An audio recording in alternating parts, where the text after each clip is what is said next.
as heroes? Tell us a little bit about your character. Hero, I don't know how to answer quite, but as military man, I play the Master Chief of the ship, which in the big picture is kind of the third-ranking member of the ship behind the captain and the XL, but he's really the highest-ranking enlisted man. So, as a military man, I kind of take the temperature of the ship. I take the temperature of the crew and let the captain and the XO know how policies and rules and things are going over. If there's dissension, if that happens, if people want to get off the ship for any reason. And I also take the temperature of the captain and the XO, and sometimes I need to give them, I basically give everyone what they need in a human sense. While they perform the missions, I kind of keep everybody going and check on people and gauge the temperature. So I help the heroes. I don't know how heroic I am, but I help them be heroic. Put it that way. I guess for me, I'll let the audience decide if my character gets to be heroic. But as the Navy SEAL, I get to do all the missions off the boat.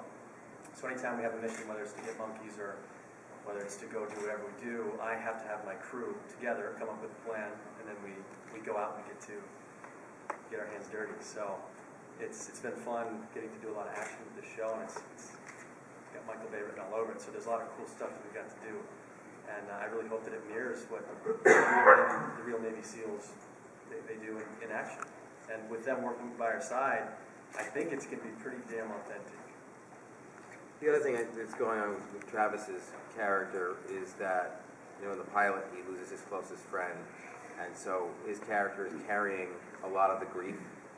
We can't cut to everybody crying about their family, but he just lost his best friend, and he's carrying that going forward, and he's also, he's also carrying on this extracurricular relationship with another lieutenant that he's not supposed to be doing. So I don't know if Travis can talk to that in terms of how that fills out your character. Yeah, it's a very complex character. There's a lot that goes on with the relationships that I have and the relationships that I lost. And on top of that, we don't know if our families are alive or not. There's really no communication. So throughout this process of being on mission and having this extraordinary feat ahead of us, it's a pretty heavy experience to go through. My character goes through a lot of it, and it's like, how do you put that on the back burner and do your work and succeed in the mission? And I think there's a lot of struggle that happens with that dynamic, and it's a pretty fun ride. Which is true for every individual character. Kind of goes through that. What's going on with my family that I can't get to? I don't know whether they're alive or dead, or how many of them survived or not. And also we have this immediate thing in front of us of trying to save whoever we can. It may not be the people we want to save, but it's still our brethren.